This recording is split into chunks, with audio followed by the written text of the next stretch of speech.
एवढं मोठं पुस्तक काय आहे? खजिना आहे, नुसतं पुस्तक नाही. आपल्या देशाचा इतिहास, शूरवीरांच्या कथा, काळाच्या प्रवासातल्या अनेक घटना कथित आहेत याच्यामध्ये. त्याच्या गोष्टी आहेत. म्हणजे भारताच्या स्वातंत्र्यपूर्व काळाबद्दल आहे का? हो, पण त्याहूनही खूप काही आहे रे. आपल्या संविधानाची रचना कशी झाली, आपल्या अर्थव्यवस्थेची प्रगती कशी झाली आणि कसा आपला भारत देश आज अग्रेसर होत जागतिक पटलावरती आपलं नामांकन वर वर करतोय. त्याच्या सगळ्या कथा आहेत. खूप आवडतं रे वाचायला मला म्हणून. अगदी बरोबर बोलतेस आई. भारताचा प्रवास प्रेरणादायक गोष्टींनी भरलेला आहे, ज्यामुळे आपल्याला आपले हक्क, कर्तव्य आणि एकतेची ताकद शिकवली जाते. बाबा, मलाही शिकायचं आहे. नक्कीच मीरा. आणि तुझे बाबा या गोष्टींबद्दल तुला अगदी सविस्तरपणे सांगू शकतील. म्हणजे मी शिकवलंय त्याला, असं मला म्हणायचं. चला तर मग मुलांनो, तुम्हाला जर हे शिकायचं आहे तर मी आपल्या भारताचा इतिहास, स्वाभिमान, अभिमान सगळं सांगतो. चला. हां,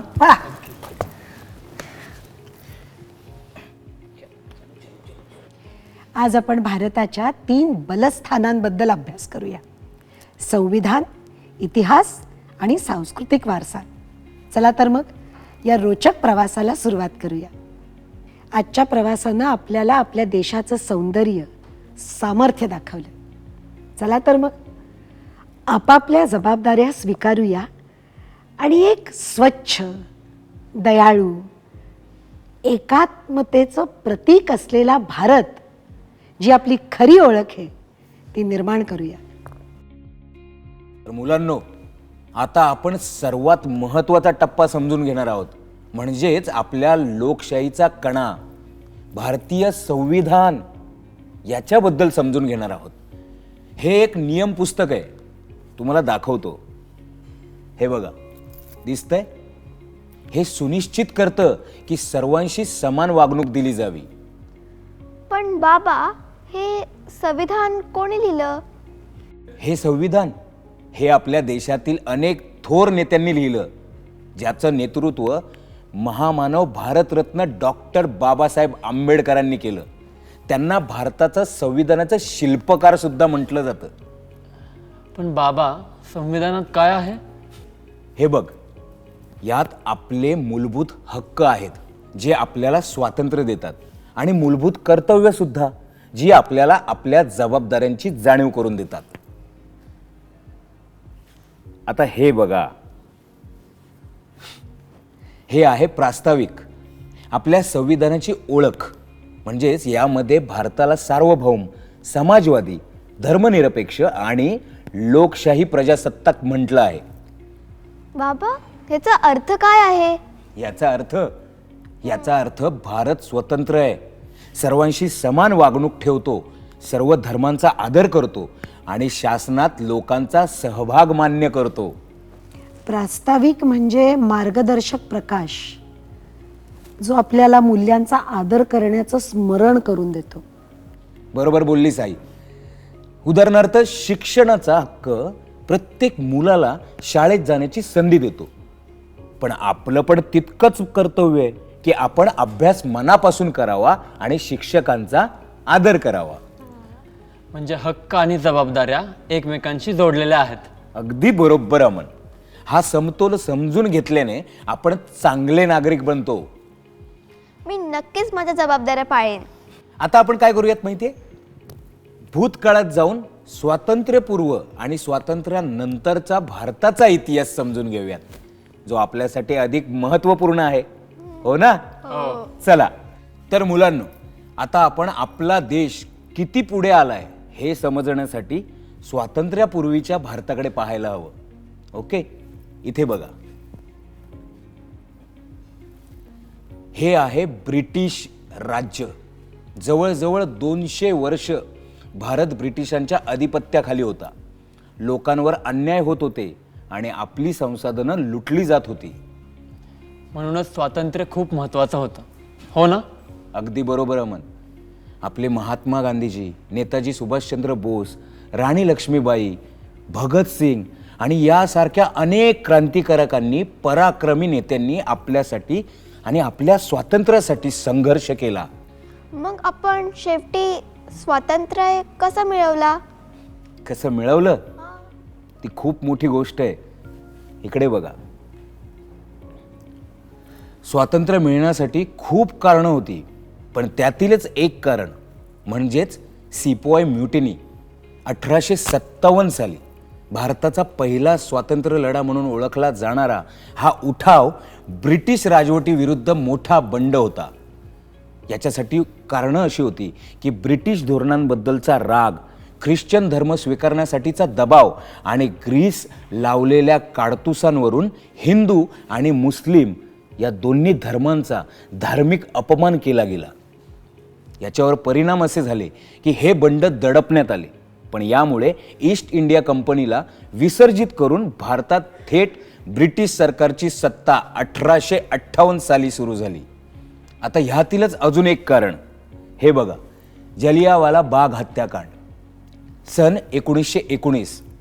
13 एप्रिल 1919 रोजी अमृतसर, पंजाब येथे ही दुर्दैवी घटना घडली.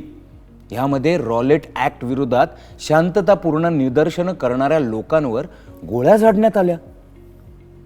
ब्रिटिश जनरल रेजिनाल्ड डायर याने गोळीबार करण्यासाठी आदेश दिले, ज्यामध्ये आपली शेकडो लोक ठार झाली.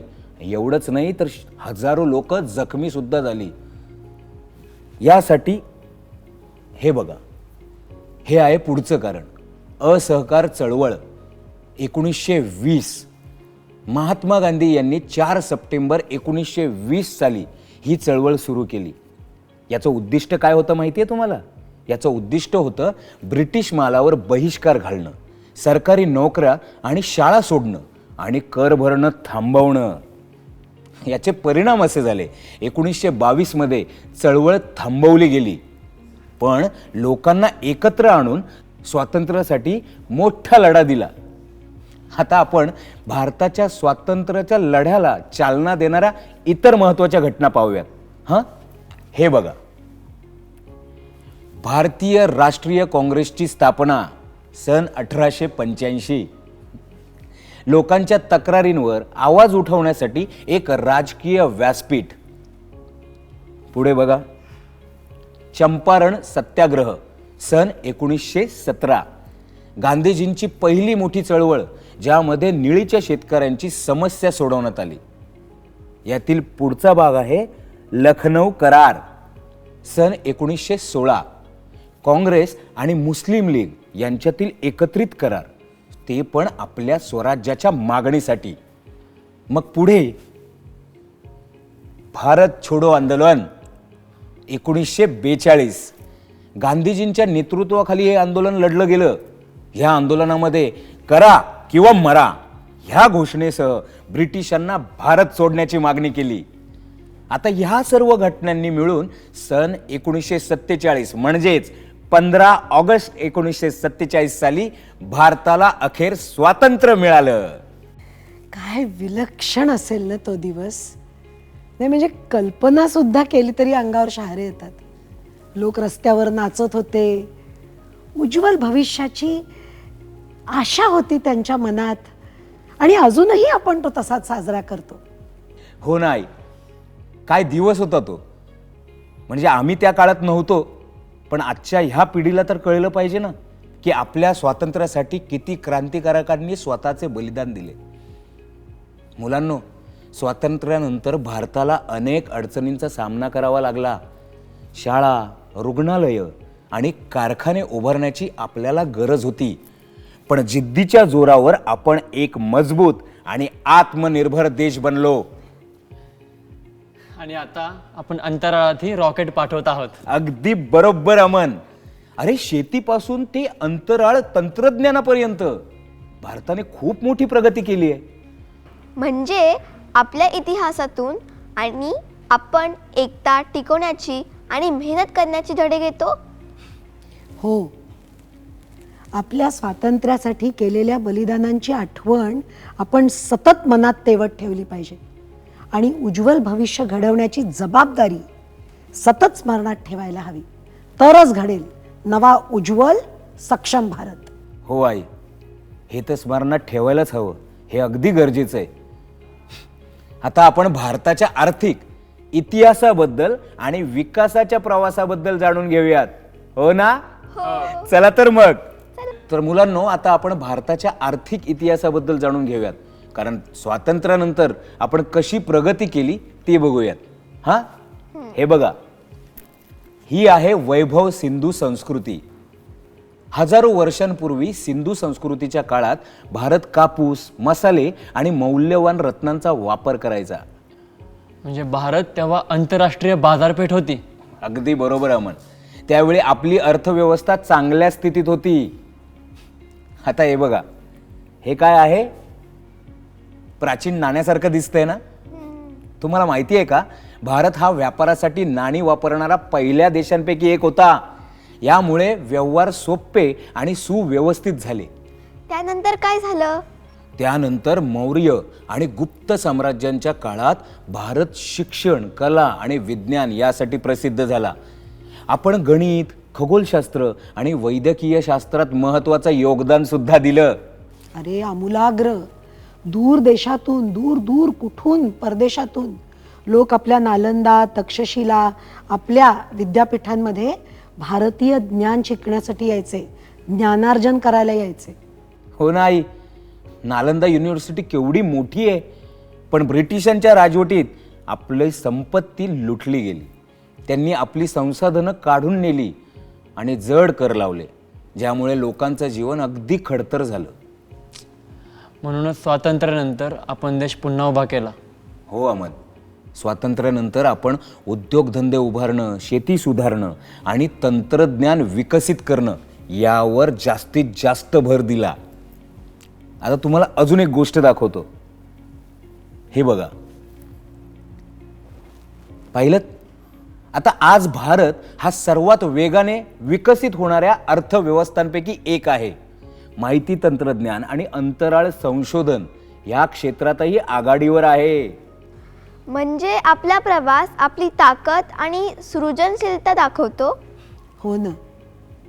आपल्या पूर्वजांनी भक्कम पायातून व्यवस्था तयार केली आणि कष्ट आणि निष्ठेनं तुम्ही ती पुढे न्यायची. आई अगदी छान सांगितलं.